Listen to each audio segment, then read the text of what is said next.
and welcome to the Doofcast, a film and TV podcast from Doof Media. My name is Scott Daly, and I'm joined, as always, by my co-host, Matt Dark Cloud Freeman.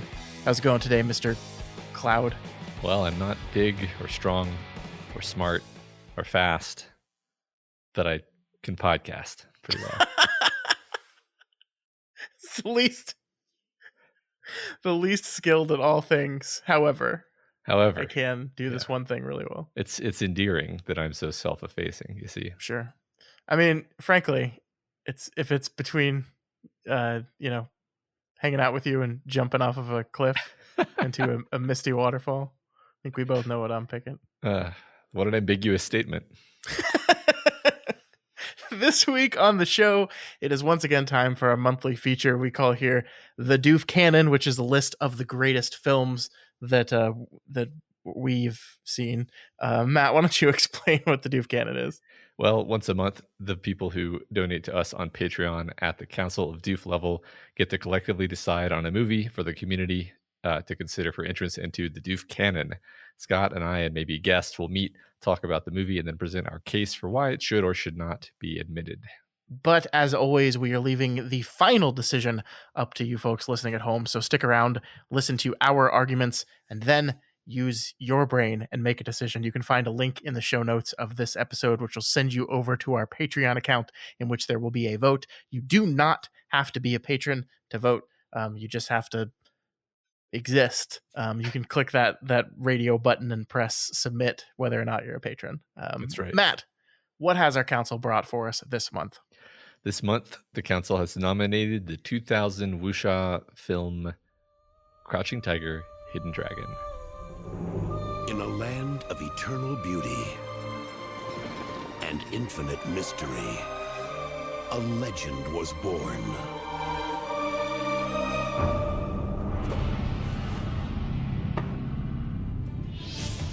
The story of a warrior. The woman he loved. A daring outlaw.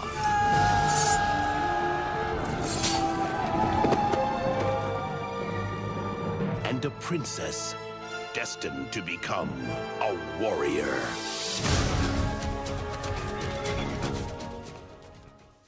All right, Matt, tell me what this movie is all about.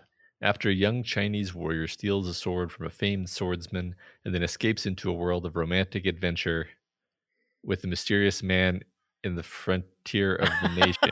Look, it's very possible that my copy paste of this thing screwed up. That's all right. I think I'm going to leave this in because for all the shit Hold on, give, let me finish. A simple-minded sheltered gardener because Here you go. A young Chinese warrior steals a sword from a famed swordsman and then escapes into a world of romantic adventure with a mysterious man in the frontier of the nation.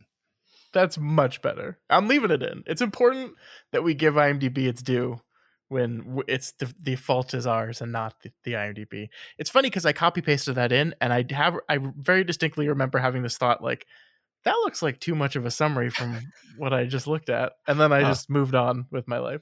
Well, that's all right. I don't know if that's it's an okay summary. It's missing a lot. Fine. Yeah. So this movie was written by Hui-Ling Wang, James Shamus, and Kui Zheng Sai. It stars, of course, Chow Yun-fat, Michelle Yeoh, and Yang Ji. This is a classic, Matt. This is I guess we'll call it a modern classic, even though it's 23 years old now. Talk to me about Crouching Tiger, Hidden Dragon. I mean, this is an important movie for me. I saw it in theaters with my best friend in high school, and we were enjoying it. And then the drums started, and then we just started literally like laughing with glee, sitting in the theater as two 15-year-olds, I guess, 15 or 16-year-olds. And I think it jockeyed for like first or second place in my like favorite movies list for my teen years. It was like Gladiator and Crouching Tiger were kind of up there fighting for that top spot. I don't know how responsible it is for my interest in martial arts, but I think it's probably at least somewhat causal.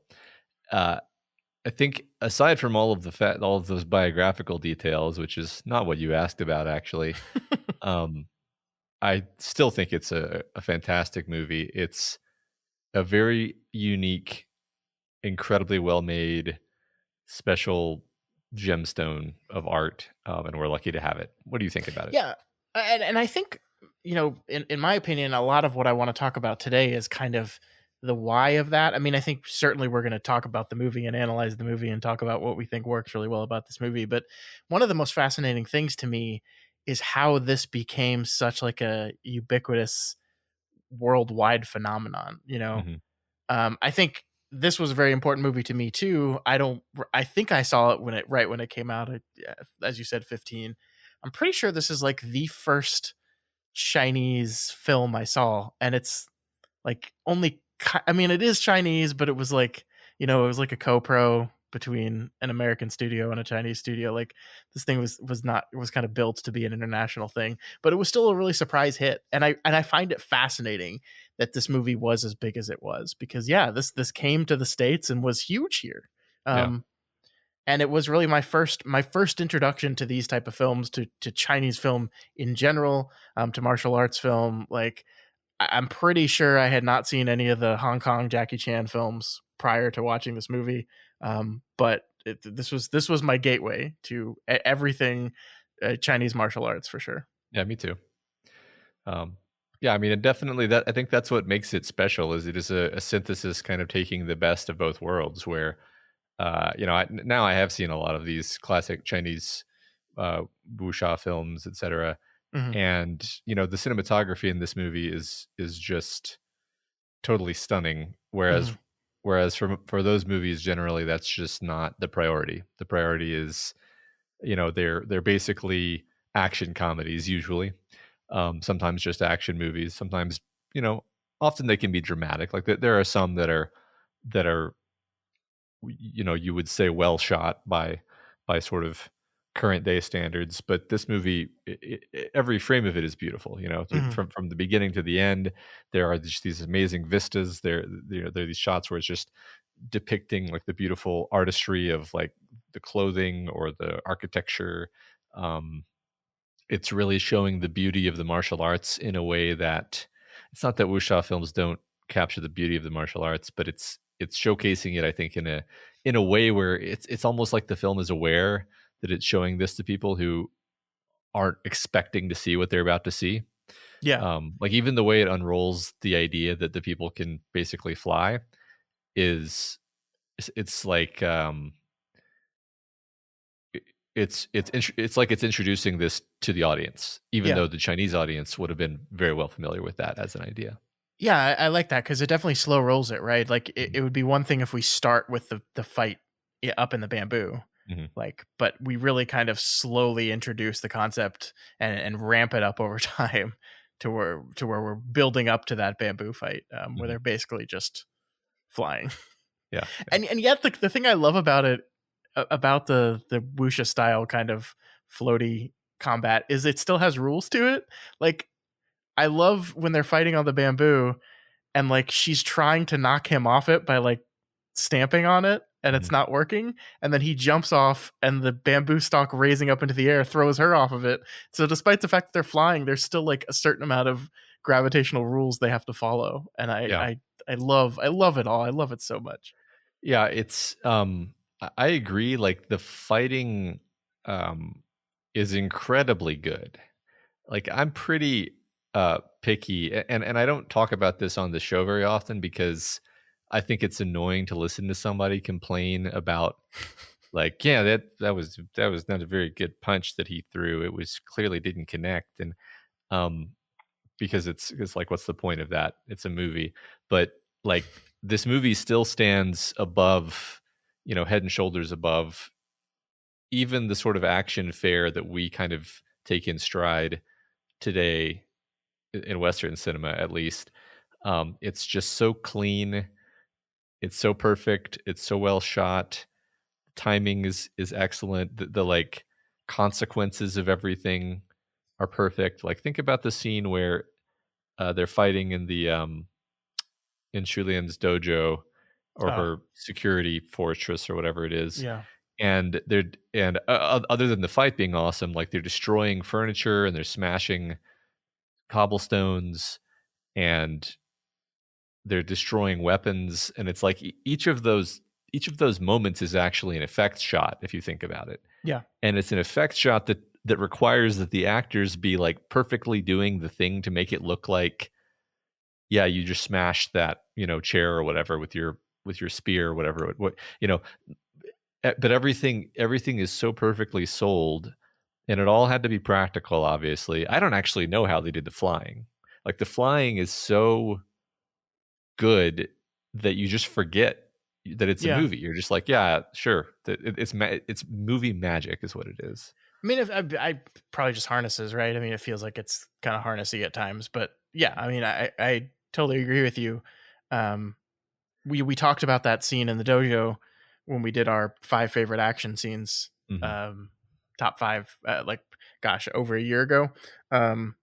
And I had only rewatched that sequence for that. I hadn't rewatched the whole movie, but even having just rewatched that sequence, getting to rewatch that sequence in time in this movie was like, oh yeah, this is mastercraft. Like every bit of it, like it is one of those things where everyone is doing their best work here. Like the director is directing the shit out of this. Ang Lee does such a good job with this. You're so right. The place we choose to put the camera, the editing where we choose to cut on this kind of stuff. I love the insert shots we show of like we'll Ang Lee will cut to someone else's reaction or cut to someone doing something like to really drive home the cool sword work he's doing or after.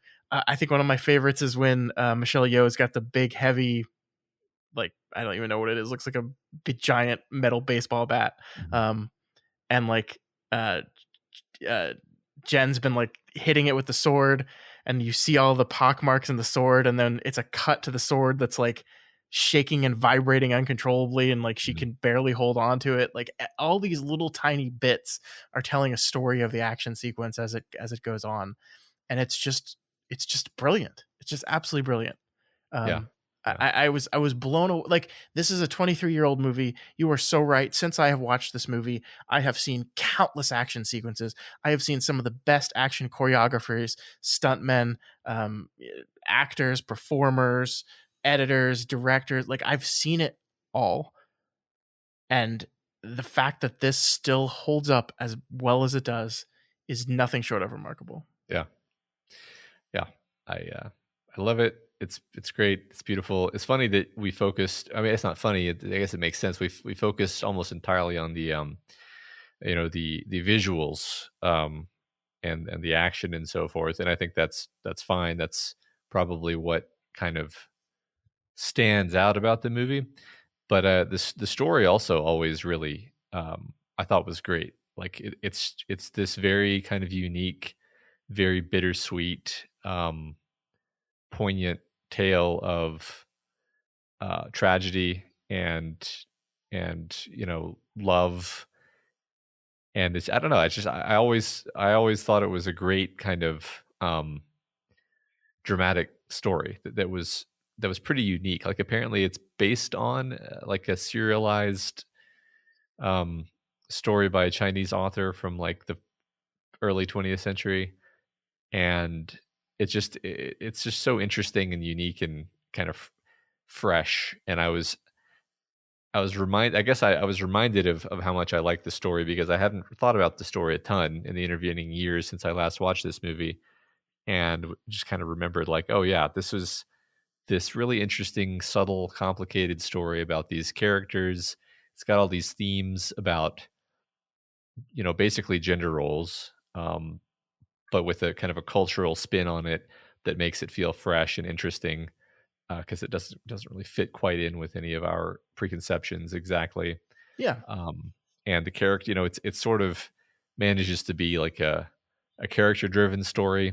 Um, yeah, just overall, I really really love the story of this movie. Yeah, I think it's very remarkable, and this is the type of thing where like I don't think people would have reacted to this movie as strongly had it just been incredible visuals, great Mhm. action, great directing. I think the story is really what endears people to this movie, because like, I don't know, there's a part of me that like looks at this and is like, and maybe I'm just selling our culture short, but like, I can't believe Americans didn't just laugh at this movie. Like because you can see someone with a very close-minded viewpoint of just seeing the floaty type of stuff of action as just silly, right? Yeah. And yet this was a movie that was really, really loved by a great number of people. And I think that has to be the story, that the story manages to break through that and lower people's defensive and allow them to see the movie for what it is. And it is this beautiful and tragic dual love story, Mm-hmm. that for one of the couples ends tragically. For the other couple, well, I don't know. Do you want Yeah. to talk about the ending a little bit there? Sure. Definitely. I do. I guess I'll just go ahead and Yeah, go for it. say I always just thought that she died. And apparently it's meant to be more ambiguous, but I've always just thought like she committed suicide because she knew that she had done too much, she had made too many mistakes, she had done too many wrongs, and that she wasn't going to be able to live the life that she really wanted anyway. And so she took her own life, um which I thought was the common interpretation, but I don't know why I say that exactly. Like I have no idea what the common interpretation is actually. What was your interpretation? Yeah, I mean, I was really interested in this time because I think what I remember is, obviously, it's set up with the "if you're pure of heart, your wish will come true" type Mhm. of thing, right? And so it's setting it up for that she's going to she's of pure heart, and the wish will be granted. But I did, on this rewatch, when she dives off the bridge, he's not like happy Yeah, or excited, or like he's devastated. Like yeah, he is looking at her as if he's losing her. right. And I think that does lend to your interpretation, to this idea that no, she found herself in a situation where she felt there was truly no escape, and perhaps, maybe doesn't have quite as pure of a heart, Yeah. and so it Well, is this I mean, that is certainly a pessimistic ending, though. And I think one of the things is that, like, we have the Michelle Yeoh and Chow Yun Fat storyline, which is like a word of warning to these young people, like, you never acted upon, throughout our lives, we always chose the correct path, the thing we were supposed to do, honor and duty. We always picked these things over the feelings we had for each other, and we didn't get to express those feelings with each other until it was too late, and therefore this love will never really truly be realized. And you are young and you have an opportunity to do this now, and then just say, okay, well, at the end, I'm just gonna die, is kind of like, that's it's a bummer. yeah. I mean, I do think it is a tragic a tragic story all around. Like the character of Jen, we'll call her because I don't trust myself to say the Chinese version. Um, because that's the dub name is Jen. Yeah, Um, I hate that. Like, you look at yeah, it and I just know that's not the yeah, character's real name. There's no yeah. way. I think it's not. I'm not going to go hard on 15-year-old Matt because I think I did understand the movie, but particular things jumped out to me more, I think, than I had thought about them previously. So Hmm. again, not like I didn't get it, but like I think I just thought about it more.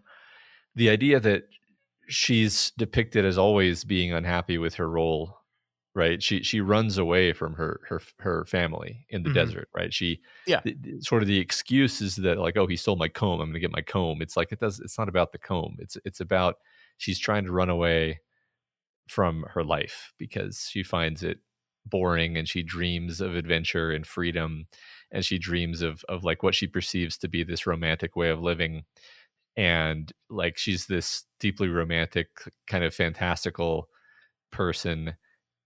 And the movie is just a series of events leading her to realize that life doesn't work that way. And like there's pain that way, there's only pain, Hmm. there's betrayal, there's um you can't get what you want just because you want it really badly, just because you're really good at sword fighting. Um, and so for her character, I feel like it makes sense as an end, specifically for her character, because it's like, yeah, you messed everything up because you made so many terrible choices, which she did, Mhm. and she kills herself. And like, I mean, people can disagree with me. I'm not going to like be like, no, no, no, I'm right. She definitely kills herself. It's just like that. It actually made even more sense to me on this viewing that was like the logical endpoint for this character arc. Yeah, no, I get that. I think I look at it as, you know, the two other women in her life as like examples of the different roads traveled, right? Where, Yeah. you know, on one side we have Michelle Yeoh's character who always has done the right thing, always has always done the honorable thing, and has kind of been forced to live a life of loneliness where the man she loves is right next to her, but they're unable to act on it. The other example is Jade Fox, who is this woman, kind of this woman scorned by a society that devalues her, right? Like she's bad, but like she was kind of made that way, Yeah. because Chow Yun Fat's master refused to teach her anything because she was a woman. That line that, you know, speaking of things that, you know, you didn't pay enough attention to when you were a young stupid kid and you pay more attention to now, the line is like, oh, I was good enough to sleep with but not good enough to teach the Mhm. secrets of this training. So like she's a scorned woman, but like, and acts horribly throughout this movie, but like you can see her point a little bit, right? Like probably should open this training up to other people, to women, to like this Yeah. was a rather closed mind way of looking at it. And I think Chow Yun Fat's willingness and kind of desire to train her, I think maybe is his acknowledgement of that mistake. Yeah. I think that's true. I think it's a society throughout the whole movie is this idea that this is a ridiculously patriarchal society. I mean, there's Yeah. the whole segment where she escapes, she runs away and talking about things I didn't get as a 15-year-old or didn't understand with full nuance. Like she dresses as a boy basically. Hmm. And so when she's running into all these men and having these brawls with them, they think she's a boy, and it's like the only um none of that could have happened if she had been presenting as a girl, because it's like the very notion of there being it's like not just the fact that she's a warrior, but the fact that she's unaccompanied in public. Yeah. She would have to be a boy. And uh, uh, yeah, it's just like that whole sequence is there to kind of emphasize this idea of the inequality of her position, Hmm. that she um, I've read some people uh, say that they think her wish was that she would be reborn as a man, because she can't have any of the things that she wants in life as a woman in this society. I'm not sure if I believe that at all, but it's an interesting take for sure. Yeah, I like that. I mean, I think it is a good point that like the way the legend is supposed to go is that, you know, you jump off of a cliff and if you are a pure heart, you'll get your wish. We didn't actually get to hear her wish. Um, we got to hear his wish, Hmm. which was, you know, I wish we could go back to the desert and be together. Yeah, And like the question you have to ask yourself is that what she wants? Like she she she does have feelings for this guy, certainly, but like I don't know, I get the feeling that this character really doesn't want to be tied down by any men. Like yeah, she wants to explore, she wants to go on adventures, and I'm not, you know, discounting the love she felt for him. She certainly does feel that way, but um maybe she doesn't want that life either. Maybe she doesn't want to sit in a cave in the desert. Maybe she wants to have a bigger, grander life than that. And so that's just another trap for her. yeah. I think so. I mean, I think she romanticized the idea of this underworld of kung fu warriors, and Hmm. then throughout the story of the movie is basically her realizing that it's not all fun and games actually. Yeah. Hmm. um and that makes it so that she can't quite um she can't quite think of her dreams the way she used to. Sure. And maybe she doesn't even know what she wants anymore by the end. I don't know. Yeah, maybe. I mean, maybe that's part of the desire to just close your eyes and jump, that you hope that your wish is that at least your life will be different Mhm. than what it is right now. I think stepping back and being a bit meta, like this is one thing I've always appreciated about this movie is that it supports this kind of conversation Mhm. where there's ambiguity. There's enough. It's not just that the final scene is ambiguous. It's that the characters' motivations are kind of ambiguous. Like you don't fully understand. Okay, like for example, is Chow Yun Fat interested in her at all? Actually, a little bit. No, zero, maybe. Hard to Is she interested in Chow Yun Fat a little bit? Maybe, possibly. Yeah. It would make sense if she was. Certain actions she takes would make sense. It's never quite stated explicitly. Um, there's a lot of stuff in the sort of space of gender dynamics and love triangles and so forth that is never actually verbalized, even though I think it's there to be read into, and it leaves an interesting level of space for different interpretations.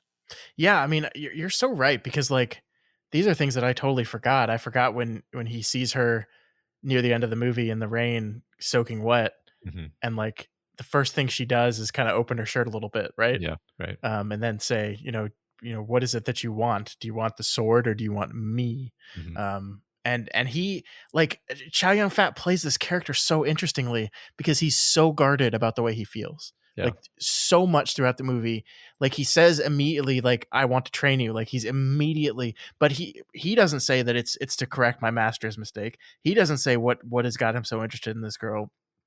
I think the only time we see him truly say what he thinks and what he believes and what he wants is in his death throes, right? yeah, And so it does introduce this real feeling of, oh, is he attracted to this girl in some way? Possibly, yeah, maybe, and because he does certainly seem like just immediately kind of taken with her, like he's kind of gets obsessed a yeah. little bit. I mean, I think 15-year-old Matt actually thought that he was, because 15-year-old Matt was obsessed with Zhang Ziyi.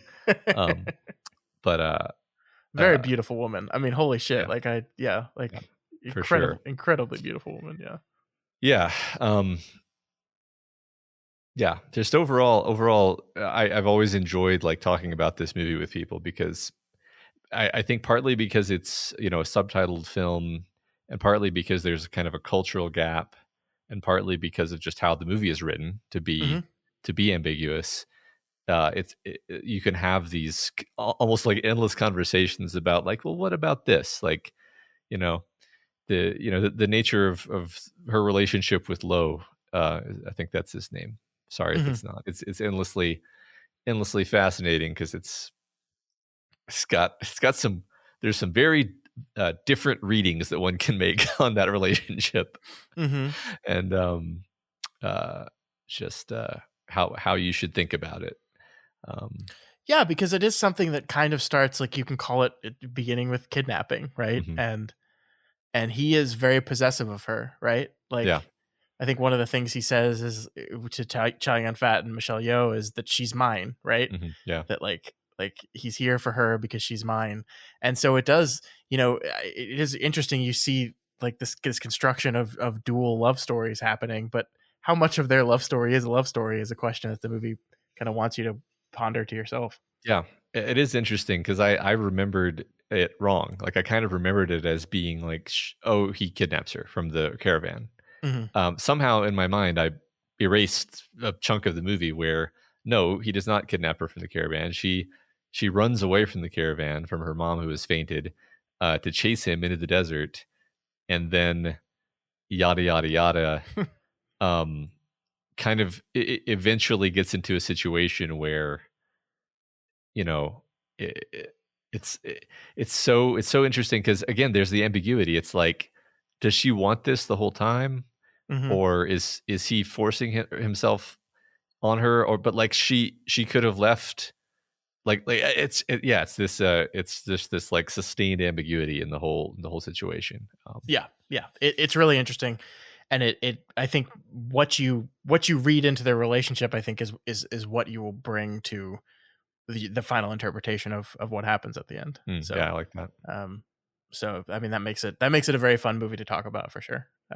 Yeah, yeah, Yeah, and I kind of want to go back to Jade Fox a little bit here, sure. because I do think she was the character that I was most interested in thinking about this time around, because I don't think she's a character I really thought about very much the first time I watched this.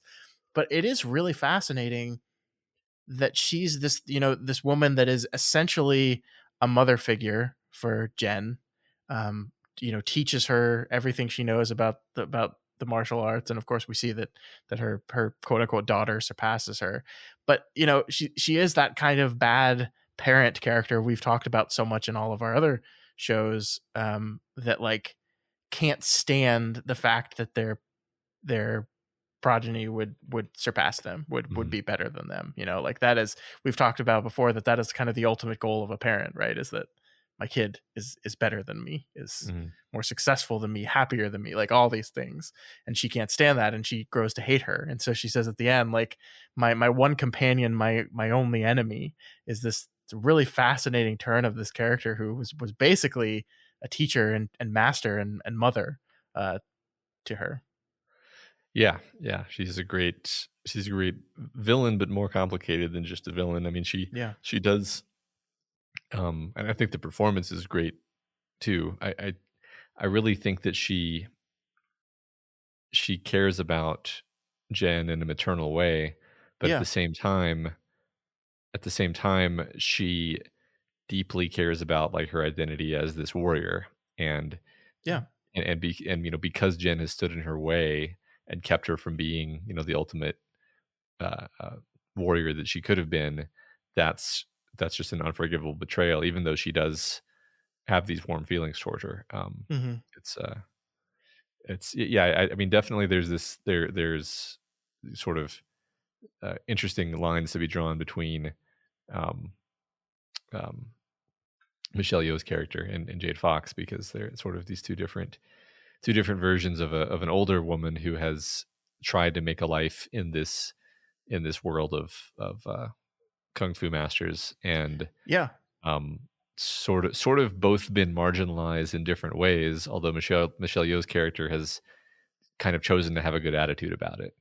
Um, Yeah, but I think she is kind of consigned to her role in this whole thing, right? Where, mhm. like, I think one of the first lines we see with her is that, this security company that she has is like, used to be her father's, right? And it's like, he seems to get most of the credit for it. It's like, I'm glad you're continuing on what your father created, right? And so she's kind of always going to be consigned to this role. And then of course her relationship with Chow Yun Fat is one of unrequited love, that like she can't have that thing. So like, yeah, these two characters represent, if you want to be a quote unquote warrior woman in this world, there are two paths for you. Path number one is Michelle Yeoh's character, a person who, is, I don't know. What do you think? I guess this is a good question. Do you think Michelle Yeoh's character is happy in her life?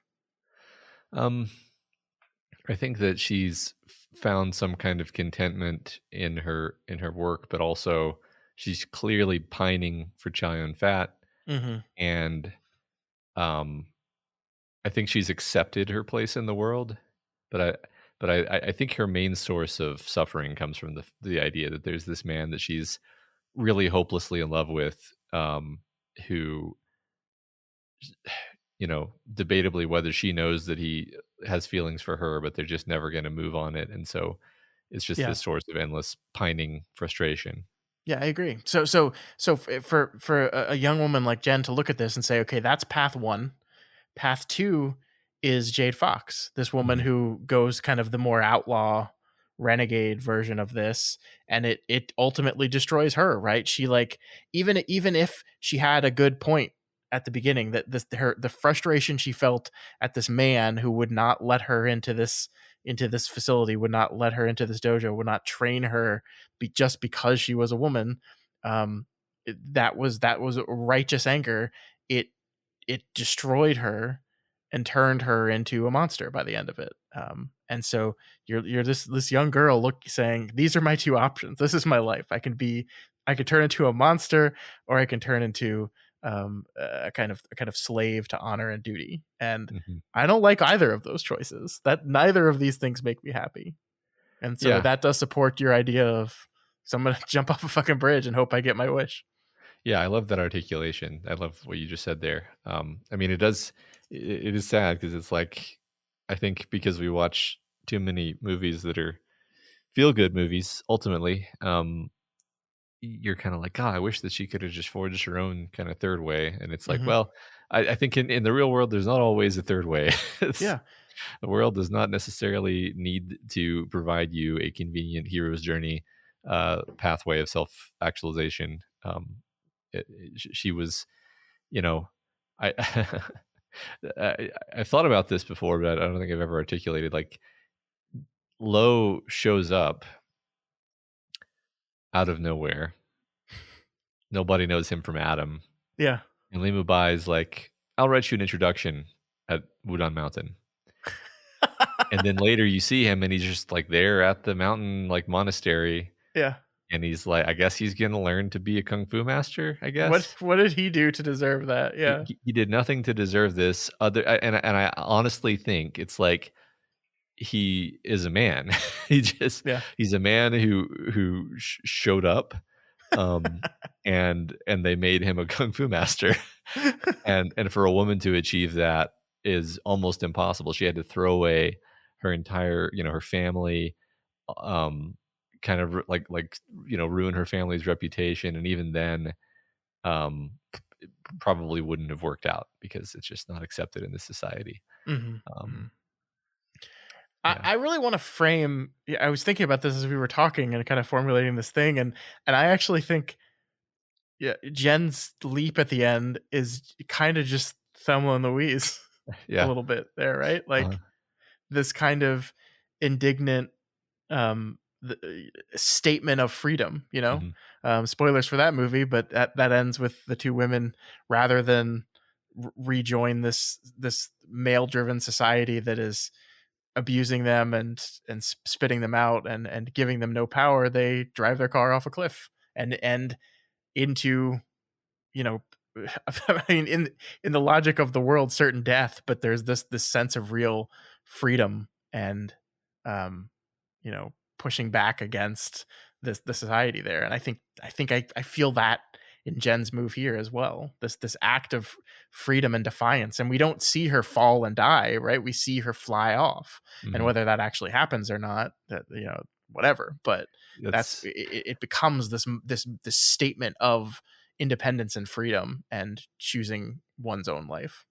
It is really interesting. Yeah, no, it's a great comparison because the Thelma and Louise, the film ends on a freeze frame of their car, suspended in the air.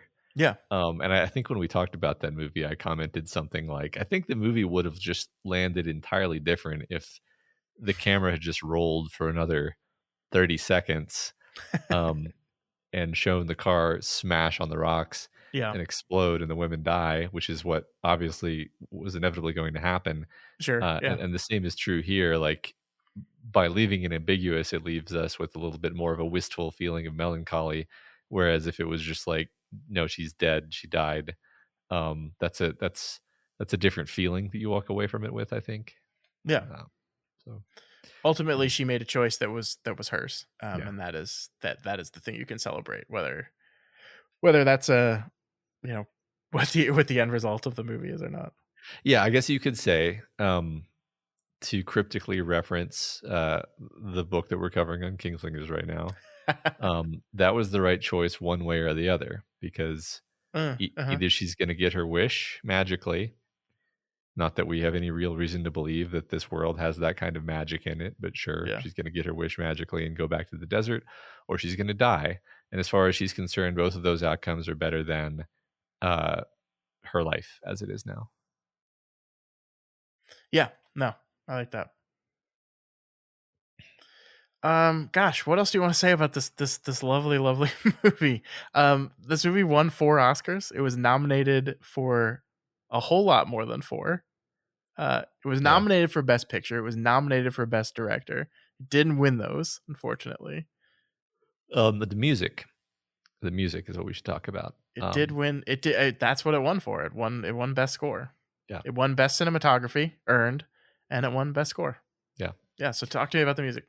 Yeah, I mean the music is amazing. This is one of the like two soundtracks that I had on rotation in my car when I was a teenager. The other one was I Gladiator, remember. of course. Um, yep, and it's just great. You know, it's got this amazing Yo-Yo Ma cello music. It's got Mhm. this the amazing drums from the combat scenes. It's just beautiful. It's just beautiful music, Mhm. and it's unique, and it's just like perfectly done. It's artistry. You know, I mean, I think it does matter that it's like specifically Yo-Yo Ma, this virtuoso cellist doing these cello solos that are like just for the movie, right? It gives you a very different feeling than orchestral music because it's like it's a single instrument, you know, or I mean, there's accompaniment, but it's mainly this one voice, this one musical voice being played by a virtuoso that's so much more expressive. It's so much more expressive than an orchestra where yes, orchestra. I love classical music. I love orchestral music just as much as anyone. But like when it's the whole orchestra, you don't hear any of the individual voices. Um, and even when it's not the cello, when it's other instruments, it does have this quality of sort of the sort of single voice, uh, you know, emotionally kind of expressing Yeah, the mood of the scene. I just think it works extremely well. I agree. I'm not good at talking about music at all, but I was kind of blown away, especially with the percussion in those action sequences. Just I was just kind of taken aback by the beauty of the score in this thing. Hmm. I don't know what else to say other than it's perfect for what the movie is wanting it to do. It conveys emotion perfectly. Yeah, I mean, I think one thing, I think the music does yet again have a kind of interesting. Uh, uh, it's definitely the scales that it uses and the musical conventions that it uses are definitely rooted in Chinese culture. But Hmm. on the other hand, it is, you know, a little bit tuned in favor of the Western ear because very often it's literally the cello. So, Hmm. you know, and so I think that actually is one of the ways in which it's sort of inviting the Western audience in to more easily understand what the cultural experience that they're being invited into. Um, Yeah. Oh man. I guess that's where we can finish the conversation a bit here because again, this is one of those things where I do think this is certainly like a lot more westernized than like if you go out there and just start random wanting to watch random, wuxia martial arts films. This is more Western friendly than a lot of them, mhm. but I do still kind of find it really remarkable the way in which this movie caught on in this country specifically. Because like I just don't the average moviegoer, I just don't see them giving something like this the time of day, and yet they clearly did. This was a smash hit in the United States. Yeah. So I think it is a combination of the the story this movie tells. I think is and this is not to denigrate at all. It's very 90s feminism, like cool warrior women type Mhm. feminism, which I think was very very in vogue at the time, and I think like also rode the wave of the success of Mulan, Mhm. which was a huge hit in the United States, and I think that was 98 a little bit. So like you wonder if the reason why they pushed an international release for this movie specifically was because of the success of Mulan. I hope not, but perhaps. Yeah, maybe that's an interesting thought. I have no idea. Um, I mean, I know that within my kind of world of people that I knew, it was a movie that had insanely good word of mouth. Like Hmm. everyone, like almost as you know, I can't think of a movie that did as well on word of mouth, at least within my social circle. Would just like everybody who saw it was just like, oh my god, it's unlike anything I've ever seen. You have to see it. It's so beautiful. it's so amazing. It's so, it's so fresh and different. And um, this is one of those moments where, much like with, the Matrix, where when you show somebody the Matrix for the first time, you have to be like, okay, like anything in this movie that you see and you think like, big deal, I've seen that before. You've seen it before because they stole it from the Matrix. Yeah. Um, you can kind of say the same thing about this movie, where Yeah. um, the the flying, the sort of specific stylistic way that the combat was done in this movie is something that impacted Western cinema afterward. Hmm. Um, and you could say that, now this is me kind of editorializing here, because you could say like, oh, what you mean to say there, Matt, is that wuxia, um, martial arts films influence Western cinema. And I actually think it is this movie specifically. I think that the mixture of the fighting plus the cinematography is what was impactful, because it's not really enough to just have the wuxia, you know, hyper stylized kung fu, because the traditional way of shooting those movies is usually longer takes, Hmm. um, to um, to showcase the impressiveness of the choreography. It's more Yeah. impressive. It's a longer take, right? Because it's like, hey, look, wow, look at how hard that must have been to get that long take. And it's not that this movie has two short takes. This movie also has some pretty long takes, but they're not long takes for the sake of being long takes. They're the right length of take to, convey the intensity of the thing that's happening. And there's more cutting, there's more thoughtfulness about camera placement and the drama of the scene and so forth. Um, anyway, I think this movie was very influential. Is the point of all of that? People might want to argue with me about the specifics of what I said, and that's fine. But I think this movie was actually influential, and everyone loved it when it came out. Yeah. Did you say that this movie doesn't have as many of the long takes? I think it Because doesn't have I as would agree with that. yeah. I think it has fewer of the long takes Hmm. than other martial arts movies of its genre. I agree with that. Yeah. I think the editing style feels more Western a little bit. Yeah. And it's not bad. It's I mean, we love this movie. It's great, but it is a little bit different. And I think, and yet, like, it still does depict the action so well. Like, Michelle Mhm. Yeoh is obviously a master at this, and she's just really really good here. So, but I do think the editing style makes it slightly a little bit more Western, which is Mhm. a great introductory film for me and for for a lot of other people. Yeah. Yeah, definitely. Especially after coming to a new appreciation of Michelle Yeoh due to Everything Everywhere All at Once. Hmm. I think you maybe even beat me to this in terms of appreciating that fight scene, but like the fact that she's able to use all of those different weapons Yeah, in the same sequence and have it actually convincingly look like, oh my god, she's clearly a master of that weapon. Oh, she's clearly a master of that weapon too. Oh my god, she knows it. Like she's just an amazing, amazing artist, yeah.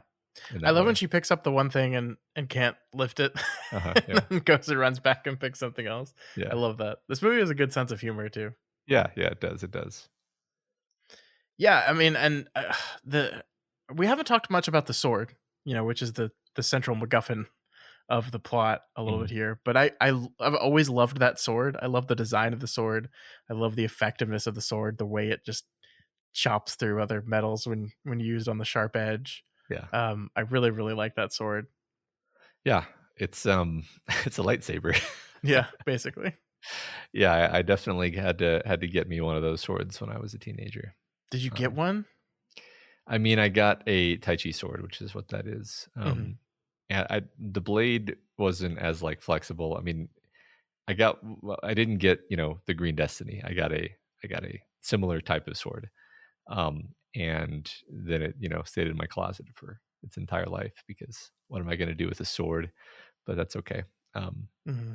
it's it's very swords are awesome though. I agree. The sword is it's a very cool idea. It's very cool to have this MacGuffin, uh, and just like the aesthetic of it is amazing. The way that it's used in the fight scenes is so cool. I agree. Hmm. It's a really cool idea. the sounds of it, the sound effects of it every time it comes out of the sheath and the vibration. No, it's so good. Yeah, it's a great point. It's almost like an Arthurian singing sword thing where it's Yeah. like it has this presence where like it'll be, in certain points people will be fighting with it sheathed and then they'll unsheath it and it's like the sound of it coming out is this intimidating Hmm. change of tone for the whole scene. Um, I love that. What a movie, man. I love Yeah. this movie. Question for you. Mhm. Did you watch the Netflix sequel that came out, I think, like 5 years ago, 6 years ago? No, I never did because I couldn't imagine how that could be good. Did you? Yeah. I feel like I did, but I don't remember anything of it. Okay. I know it was not directed by Ang Lee, and that's actually Zhang Ji. Like they asked her to be in it, and she said no. Yeah, I'm it's not a going to bit be in strange. anything like that's not directed by Ang Lee. Michelle Yeoh was in it, I believe. Well, maybe it was good then. I don't know. I swear to God, I've seen this thing. I mean, it was directed by the guy who did the choreography in the first one. So Okay. I mean, I'm sure the fighting was amazing. I guess that's one reason why I might decide to give it a chance. Is like I'm sure the fighting is amazing. But like I guess that yeah that's what I wanted to emphasize in this conversation. Despite the fact that we talked a lot about the fighting at the beginning, it's like that was never for me like the only thing I cared about. I always loved the story. I always thought the yeah. story was incredibly powerful. So Yeah, and to be honest with you, man, I'm in this place in my life right now where I'm kind of getting sick of not martial arts films, but like excessively long fighting sequences mhm, is just a thing I'm quickly losing patience for. yeah, And it's I mean it's partially because I'm just older and have less time. It's partially because I've just seen so much of it now that like I just can't like action for action's sake anymore. Like this is I know I've talked about this on the show before, but I'll do it again. John Wick 4. John Wick is a series of films that I have absolutely loved. I've loved them from the first one. I didn't dislike the fourth one, but man, there were moments in this thing where I'm just like, does this really have to go on for this long? Like the moments in the movie that work the best on me are the ones in which the action is just an extension of the drama going on between the characters, and the moments that don't work when they're just like, look at all these cool things we can do. And I'm like, yeah, you're right. I totally agree that those are cool things, but do I need to see 25 minutes of them? And the thing about this movie is the action is always driven around the drama, like even that sequence you and I have talked about so much between the two women fighting, like that is driven by the drama that the two characters are experiencing, and they're trying to make points to each other through the action that they're doing, and it's always engaging. It's cool as shit still, and yet it's also just wonderful yeah. I from a mean, I storytelling perspective. I definitely agree with you. I think I've become less patient with that as well, um, and I think I can even tolerate a self-indulgent action scene if it's in a movie where I care about the characters and what's Hmm. happening. Hmm. But that I think is what's missing from um, a lot of more modern movies is that they're basically just there for the action spectacle. Yeah, I mean, and this opinion of mine is brought to you by that video I saw circling on the internet the other day, which is someone recut the Vader Obi-Wan fight from Episode 4 to be more in line with what lightsaber battles were in the later Star Wars movies, Uh-huh. and it was just literally the most depressing thing I've ever watched in my life. And I was just like, you don't understand anything. And then you look at all the comments, you're like, oh, this is so awesome. Yeah. They should have, they should remake the movie like this. Yeah. I'm just like, oh, okay. Yeah. People watch Star Wars for reasons that are totally different than the reasons that we watch Star Wars, and Yeah. that's I guess that's just the progression of history. Yeah. I think that's just getting old, man. It's just, that's what happens. You just get old. Yeah, it's true. So tangent, but I watched the trailer for the sequel, Crouching Tiger, Hidden Dragon sequel, on silent autoplay while you were talking just now. So I was listening to you, but I was watching the action unfold, and my thought was basically like, it looks worse Hmm. because it's CGI. And the flying with the harnesses is 100 quadrillion times more compelling Yeah. because they're physically having to kind of like struggle, and it's kind of imperfect, and you'll kind of see them like wobble every once in a while in a way Yeah. that Yeah. seems like what that probably is just the actor wobbling because he's in a harness and he's being Yeah. swung through the air and he's trying to not bash his head on the rooftop. But also in the logic of the movie, you're like, I don't know how flying using your chi works. For all I know, that it's just kind of wobbly when you're doing that, and Sure. gives it a physicality that is totally absent from what I'm seeing in this trailer, but also really it's a recurring problem that I have with a lot of these CGI heavy action movies where there is absolutely no sense of this kind of physicality or like um, the nuances, the small nuances of the human body that we all understand intimately and can recognize on the screen that are just absent from the movies when you just use CGI for everything. Yeah. No, I So agree. I totally agree. It also, I'm now watching this trailer on silent as well, and it seems to be doing a lot of speed ramping, and I don't know if that's the trailer or the movie itself, but man, I'm sick of speed ramping. it's probably the trailer because no, sorry, it's probably the movie itself because I don't know that they can like get frames out of nowhere. You know what I mean? Yeah, I guess you're right. Yeah. But Yeah, no, I agree with that. I just got to a sequence where they're on the side of the building and they're hopping around and it's yep, clearly CG. It's just 100% CG. that's exactly what I was talking about. Yeah, I Oh mean, man, it's a well, bummer. like even when they're in the bamboo, it's a little bit imperfect. It's a little bit Oh yeah. Oh yeah. it's a little bit chaotic. It's a little bit like yeah, you can kind of tell that like there's definitely a crane just out of the shot. But like Hmm. that's that actually sells it because it's like yeah, the actors are actually there Yeah. standing on bamboo. Yes, there are ropes hanging above them, but that's you need that. Like Well, it's this so is, I mean, important. not everything has to look cool all Yeah, the time, yeah, right? Sometimes yeah, it's clumsy and awkward. Like, this is the fucking Obi-Wan fight all over again. Like, the yeah, dude's fucking ancient. He yeah, can't jump around and do flippies and spinnies anymore.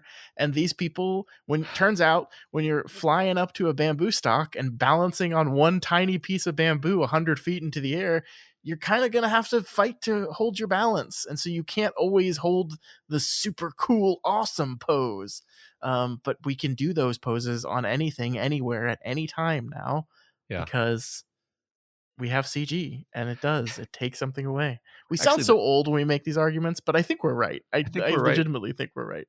I do, and like here's here's another comparison. Here's another like thing about the movie. Okay, speaking about looking cool. Okay, Jen is trying to look cool.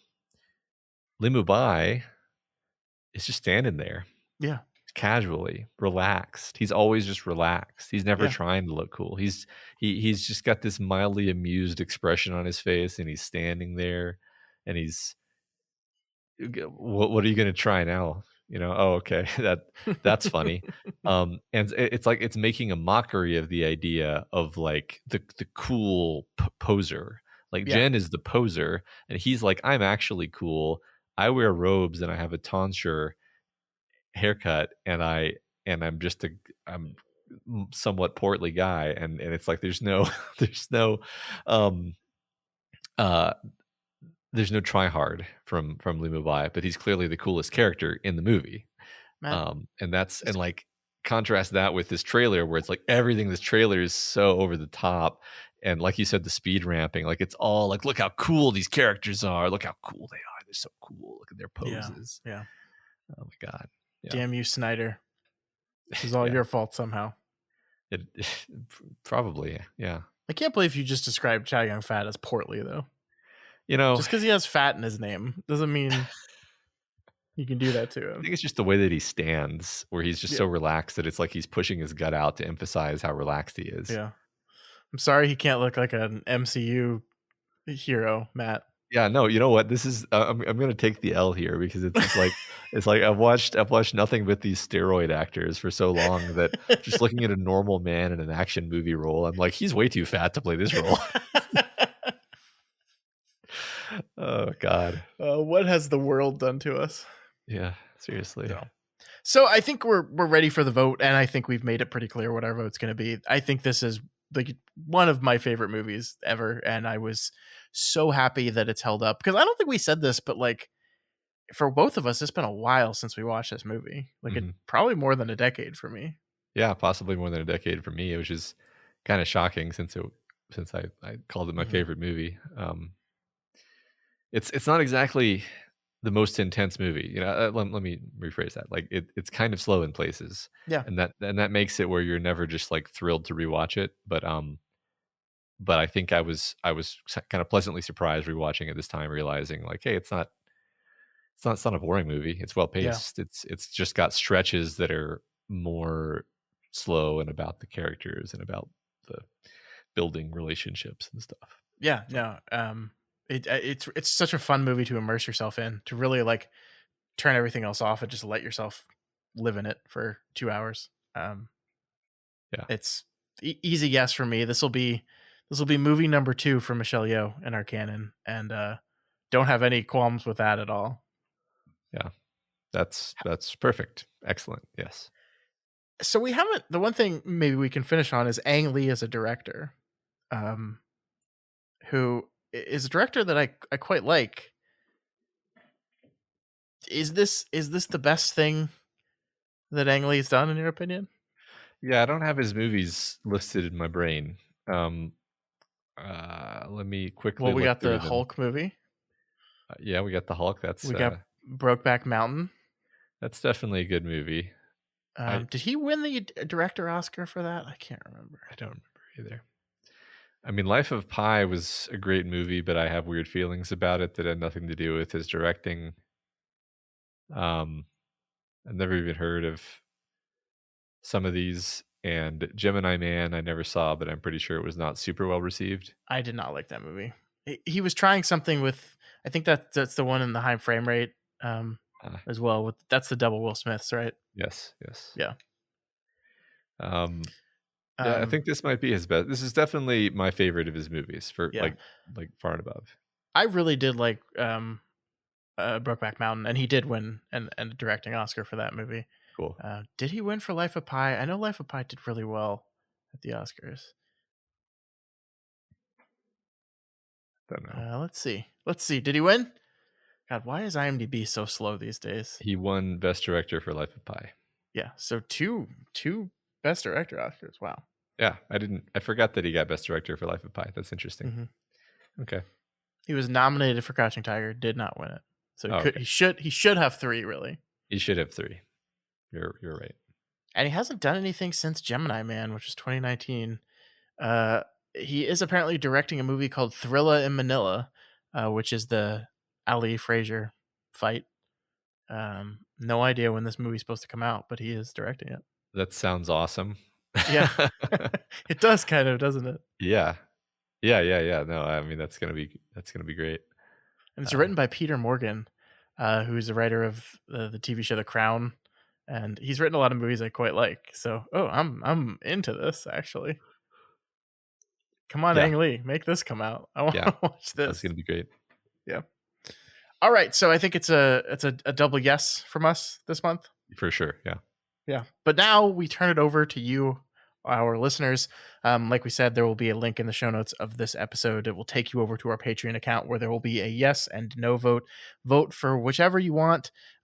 Leave a comment if you'd like to let us know why you voted for what you voted for. We like to read those comments. We like to see those. So I think unfortunately on Patreon you have to be a patron to leave a comment. So if you're voting and you're not a patron, just want to shoot us an email with your comment or go to the subreddit r/DukeMedia and leave your comment there. That's fine too. We will definitely get those and talk about them when we reveal the results of this vote on next week's episode. Or just save a couple clicks and become a patron. There you go. I mean, there you go. That's the sell right there. That's right.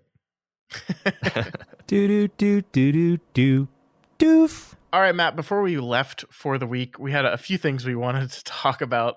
The first is our never-ending update on the streaming wars, or whatever we want to call it these days. If it's if it's wars, we're going scorched earth because I think everyone's losing in this war. This is definitely World War I. This is trench warfare. We're just piling the bodies into the trenches at this point. Yes, tell us the newest developments. So the big news is that on the 23rd of May, the streaming service HBO Max was officially and formally renamed just Max. We talked about how we thought this was a stupid thing to do, but obviously they're going forward with it. This is a combination of all of the HBO Warner Brothers properties and the Discovery properties, as it is Discovery that owns Warner now, into one streaming service. Here's the thing I wanted to talk about with you, though, Matt. In a hilarious turn of events, you had to go download a new application. So, like, think about the ease of your everyday user, right? Where you sit down on the couch on a Tuesday, you're not plugged into the internet like I am, so you have no idea what's going on with any of these services, and you boot up HBO Max to watch Succession because you didn't get to watch it over the weekend, and they're like, HBO Max is now just Max, and you're like, oh, okay. Do I get to watch the same stuff? Yes. But please go download this other app and then log into it. It's just another boneheaded decision in a long line of boneheaded decisions. Can't you just change the back end of the existing app so that it says Max now and has a bunch of new stuff in it? Because, like, it's not like they changed the format of the app. I doubt they changed any of, like, the back end architecture of any of this stuff. Why do you have to download a new application to access the exact same stuff? Yeah, you're gonna lose like 60% of your users. That's I didn't know this. You're telling me this for the first time right now, and I am stunned. Like, they definitely had somebody on board being like, please don't do this. This is the worst idea. Like, what possible upside could there be? Yeah, there is none. It's incredible. Wow, how do you short sell HBO? This is amazing. Jesus. There are absolutely going to be people that just says, screw this, I'm canceling. I don't want to deal with this. Another interesting thing was happening when I tried to do it. So when I brought it up, I had the HBO app on my phone, and when I brought it up on my phone, it goes to a thing that says HBO Max is now Max. Go download the app here. But when I tried to do it on my Apple TV, all that happened was HBO Max just popped up and said, error, unable to connect. And so it's like, if I didn't know and go, oh, I got to go download the app. And so I went into the App Store and I searched Max and I downloaded the app and I installed it and I logged in, and the average user is just like, oh, my HBO's broken. Oh, I'll watch something else. And then they'll go back tomorrow. Oh, my HBO's broken. It's incredible. It's absolutely incredible. Yeah. Yeah. I have nothing. I have nothing else to say. That's the worst thing I've ever heard. I can't believe they are doing this. I can't believe they're going through with it.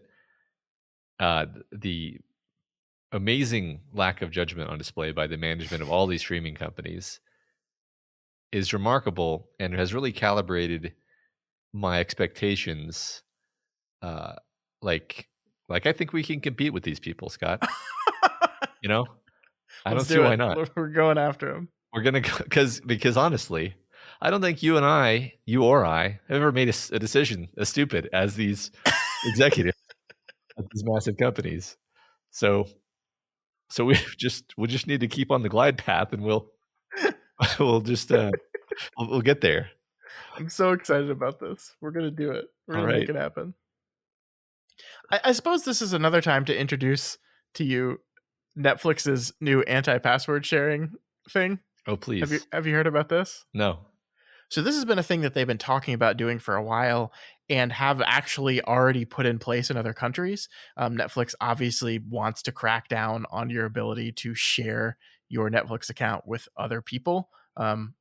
Everyone shares streaming services. This is a thing that is just rampant in the industry. Like, you and I, for example, both use the same HBO Max. I'm sorry, Max account. that is a shared thing between the two of us, and frankly between everyone that's a member of the Duve Network. All of our other podcast buddies can use that account as well. We share that with them. So Netflix has long wanted to crack down on this because they don't like that. They want more money. So they announced what their plan for the rollout of this in the United States is going to be, and it's idiotic. So here's how it's going to work. Netflix is going to track your home base by using IP addresses and location services to basically figure out, based on how often you connect and where you're connecting and all this stuff, uh, and that will be your home base. And if you want someone that doesn't live with you to access your Netflix account, that will cost an additional $8 a month. And they do not, Matt, get full Netflix for that. They can't make their own profile. They can't use the kids' profile stuff. They just get kind of a bastardized version of the Netflix account you already have. Okay. And it's So- $8. So how Yeah. much is the full account now? Is it 15? I believe it's 15 is a full account. Okay. So it's about half. Interesting. So they're not just it's interesting. I haven't really thought about this much, but I'm like, is this better? Is this better or worse than just saying, no, fuck you, you can't do it anymore. We're banning it, and you got to get your own damn account. Like, I guess they expect that fewer people will balk, and so they'll make the extra $8, whereas they might not have made the extra 15. I don't know. Yeah. I mean, that's well. The other argument is that they have their ad supported plan, which I believe currently costs $6.99 a month.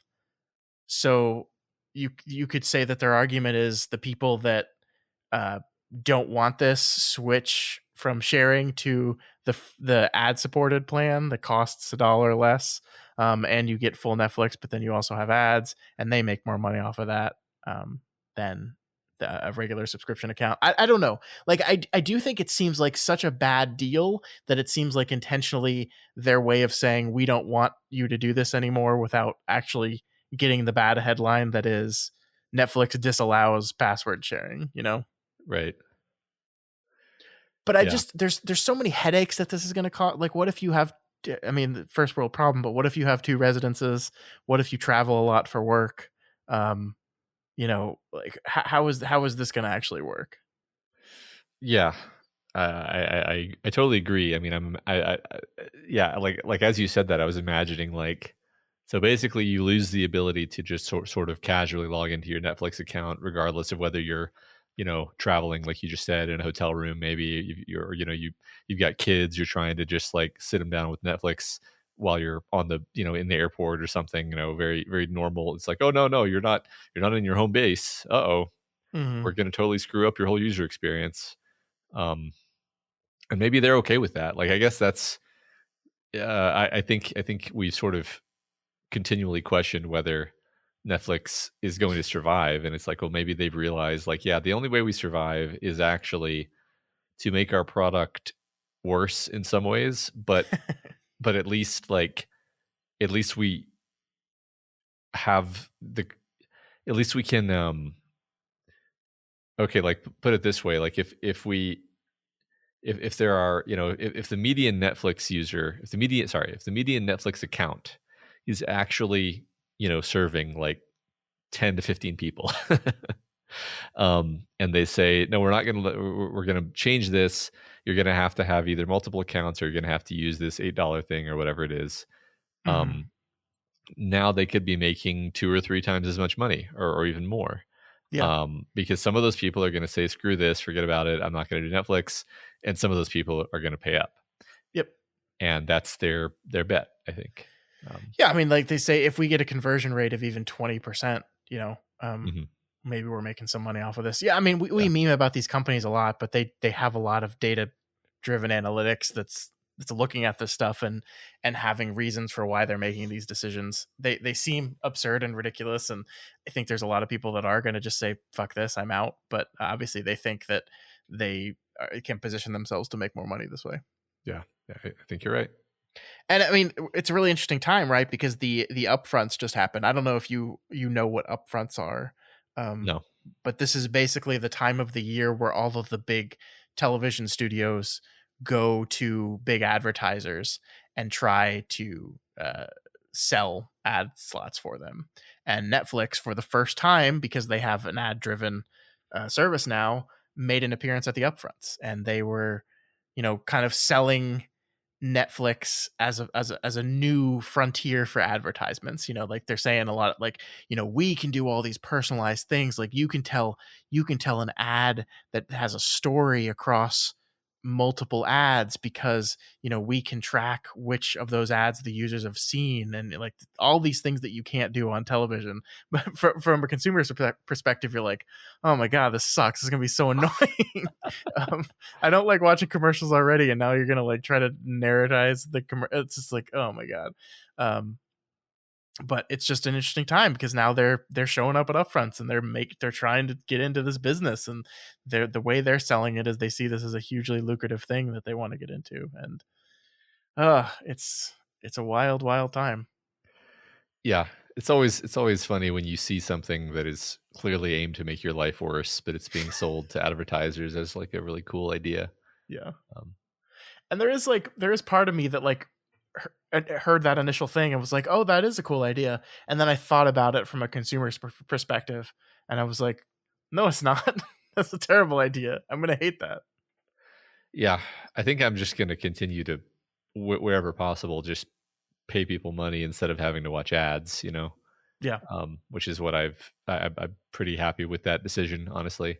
Hmm. As a because I think if it's a service that I'm using or if it's content that I'm consuming, I I want to be rewarding the people who are giving me that. So I should just pay them. I shouldn't encourage this system where they have to go to the advertisers and then and then I have to watch the ads. Like it's stupid. I'm in favor of us moving more in this into an actual paid model rather than an advertising model, because the advertisements have really screwed up so much of the way our world works in general. Hmm. Hmm. Doodle-doo-doo-doo-doo-doo, doof. Speaking of paying or not paying for things, though, there is a television show I wanted to talk to you about as we wrap up our episode this week. Okay, hit me. It's a show called Jury Duty. Have you heard of the show at all? I've only vaguely heard of it, and I've seen like a couple of screenshots.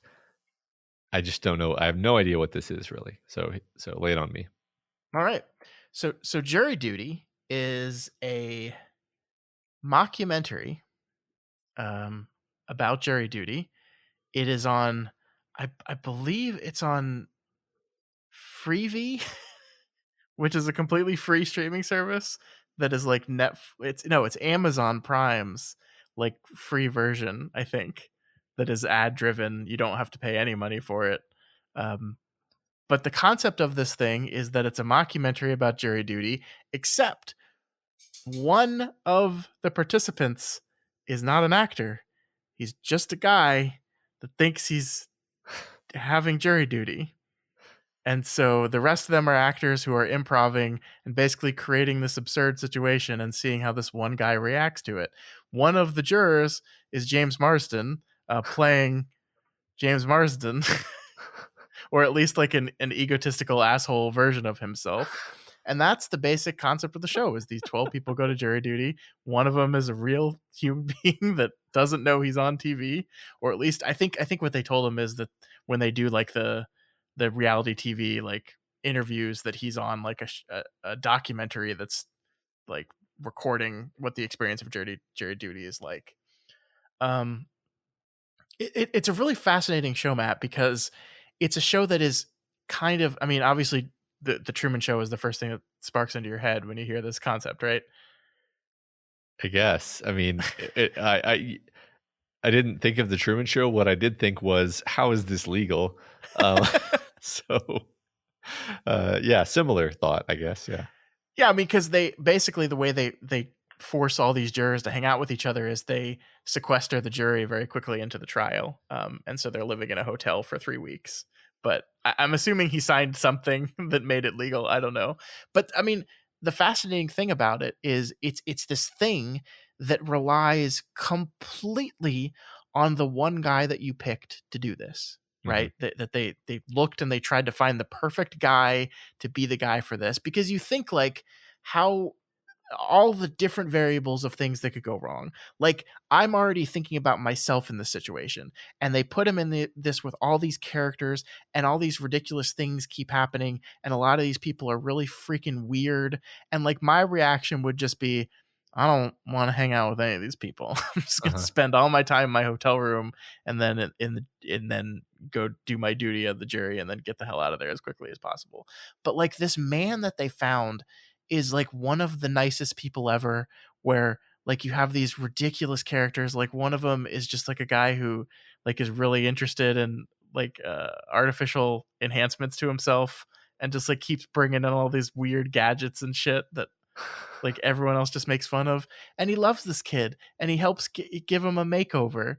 And like, it's this fascinating examination of a human being. And I love it because, again, this could have gone wrong in so many different ways. He could have gotten angry. Like, they had to orchestrate this in a way where it was both absurd and hilarious, but also believable for him that he was really on a jury case.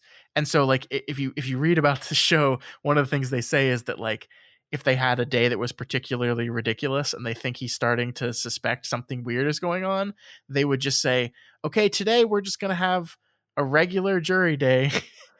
And they just filmed 6 hours of fake trial deliberations to throw him off. And then the next day they would kind of introduce something else absurd and ridiculous. But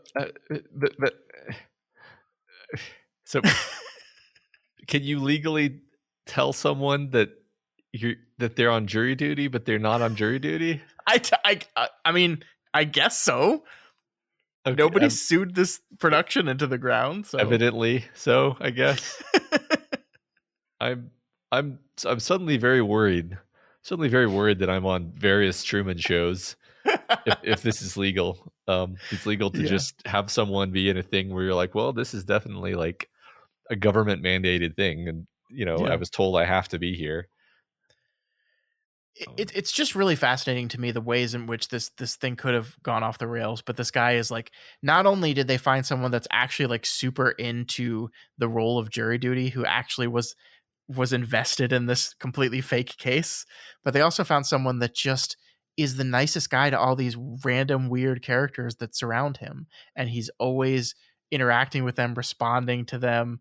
I think like he's having a conversation with James Marsters, and like James Marsters takes like a nasty shit in his toilet that obviously is not real. It's a fake poop. But like, that he like doesn't say, I'm not going to hang out with this dude anymore, he's weird, and he just keeps hanging out with him, is remarkable. It's absolutely remarkable. Like, they said that they wrote a joke into the first episode that one of the jurors was going to pretend to be racist to get out of jury duty. And they cut the joke because they said they didn't think it would work. And then they have the characters talking around him saying, oh man, I really want to get out of this. Has anyone heard of any ways to get out of this? And the guy, the Mark, says, well, I have one, but it's from Family Guy, and I don't think you're going to like it. And it's just pretend to be racist. And so they had cut the joke because they didn't think it was going to work. And then he brings the joke back into the show. And it's just like, it's remarkable from like a creative standpoint of like, they rolled the dice and they won because this whole thing, if he was even a little bit different from the person he is, this whole thing wouldn't have worked at all. Yeah. Man, that's insane. I mean, between this and like the rehearsal, we're living in an increasingly dataistic, weird, surreal world of Sure. entertainment crossing the line into just normal people. This is so interesting. Yeah, I haven't watched any of these shows, I think, and honestly, you know this about me, but like, I find the kind of like cringe humor at the expense of a person who doesn't know they're the butt of a joke to be unbearable. But I'm so fascinated by the idea of it regardless. Like everything you're telling me, I'm just like, this is so incredible that people are doing this. This is so innovative and interesting. Yeah. Yeah, it's amazing. Yeah. And like I think one of the secret sauce of this thing is also the bringing in of James Marsters. Or Marsden. Is it Marsters or Mars? I don't It's know. Marsden. Bringing in of Cyclops was such a great stroke because it first of all, it's a recognizable face that you can use to sell your show to the audience. Mm-hmm. And also it allows him to bring this level of absurdity that almost feels real a little bit. Like you think it would make people more suspicious, but like the choice to have him play just a complete asshole version of himself is just brilliant because it Yeah. almost lends it credibility a little Yeah. bit. Yeah. No, it's taking the piss out of itself, I think. Hmm. Yeah, I like that a lot.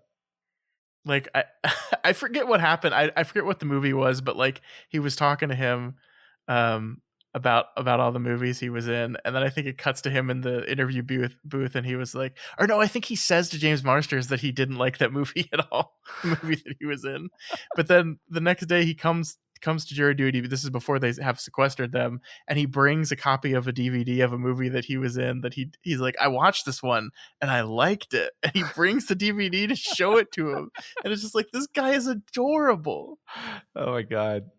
That's great. I think picking Marsden is perfect because he's like, I don't want to be mean to the man, but he's not an A-list actor.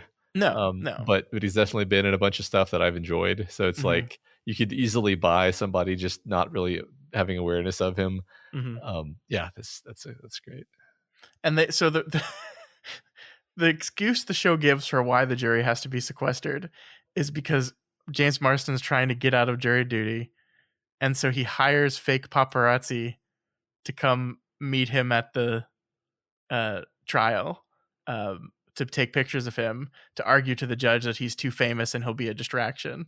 And of course, this is all scripted, so the judge's response is, "Okay, well, we'll just have to sequester you all." That's awesome. I mean, it makes sense why they wanted it sequestered, because they want the footage of them all hanging out, all the time, right? Like they want as much footage of them all hanging out, and it's the only way is to put them in the same hotel room. Yeah. Well, also you can ruin this guy's life a little bit less thoroughly by um, cramming all of the events into a shorter time frame if Yeah, it's sequestered, and then because presumably this didn't last weeks and weeks and weeks, right? 3 weeks, I think it was. Oh, Jesus Yeah. Christ, that's so long. Oh my god. Yeah, I mean, it's so funny because I totally see your point and agree with all the shock and horror that you're having here, but none of that like ever occurred to me. I was just like, oh, this is a great fun idea. That's really hilarious. And you're like, oh my god, this poor man. And I'm like, yeah, no, you're right, but also it's I good mean, TV. so have you watched, like, is it done? Like, is the whole season out? Yeah, yeah. Okay. Yeah, so And the presumably the last guy doesn't. episode, no spoilers, but the last episode is like the reveal to him episode, and Okay. they do a lot of behind the scenes interviews with him and stuff. And he's not upset about it. It seems like he's very much enjoying. He's like, wait, so none of y'all were real? It's really fun seeing him, and it's like, wait, that was a performance too. And like the one thing that the actors all tell him is that like, yeah, I mean, like obviously that's not my real name, and that's not, I would not act this ridiculously, but there was like a lot of me in this character because it's basically all improv. Like there's rough guidelines for the stuff that they want to accomplish, Hmm. but the actual moment to moment interactions is basically all improvisation. And so they were bringing a lot of themselves to the characters, and apparently he's friends with all those people now. And I don't know, it's he's every time he's appearing on interviews constantly about it, so he's not like pissed off, which is, again, they got lucky. Yeah. Or at least you need to pat whoever picked this guy on the back at picking the perfect person for this project. Yeah. Well, hopefully he shows up in the next Sonic movie. I think that was the movie he said that he thought was bad. Just right to Even James better. Marsden's face. Even better. Oh my god, that's the best. Yeah, this is such an interesting idea. Okay. Yeah, so it's totally free. Obviously, you have to watch ads, but I think it's like 6 episodes. It's not too long either. It's great fun. Cool. heartily recommend the experience. Awesome. All right, Matt. Is that it for us this week? I think so. All right. So that is going to do it for us this week. Once again, if you want to make your voice heard and vote for the canon, you can do that for Crouching Tiger, Hidden Dragon over at our Patreon account. And if you want to just talk about that movie with us, you can send us an email at doofmedia@gmail.com or over on our Twitter account at doofmedia. Yeah, if you're not already subscribed to the Doofcast, we encourage you to do so and ensure you never miss an episode. You can find us on iTunes, Stitcher, YouTube, Google Play, and pretty much anywhere else podcasts can be found. And if you'd like what we do here and want to support us, consider becoming a patron of Doof Media. You're already going to be over at patreon.com/doofmedia voting yes or no on Crouching Tiger, Hidden Dragon. So while you are there, why not throw a few bucks our way and help us keep the lights on and keep going with this wonderful podcast that we do every week. Yeah, less than the Netflix subscription that you're sharing with 12 people. And no ads. And no ads, that's true. Still no ads. Yeah. Also, please consider rating and reviewing us on Apple Podcasts. Every review does help us get more exposure and introduces new people to the content that we make here. That is right. Okay, this is it. I'm a little bit unsure of what's going to go on next week. Matt is going to be traveling for work, so we either will not have an episode or there will be something a little bit different for y'all. But just stay tuned one way or the other. We'll see you when we see you. That's right. Bye-bye. Bye.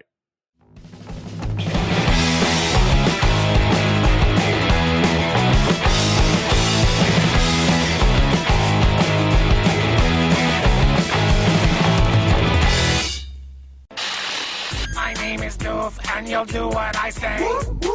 My name is Doof, and you'll do what I say.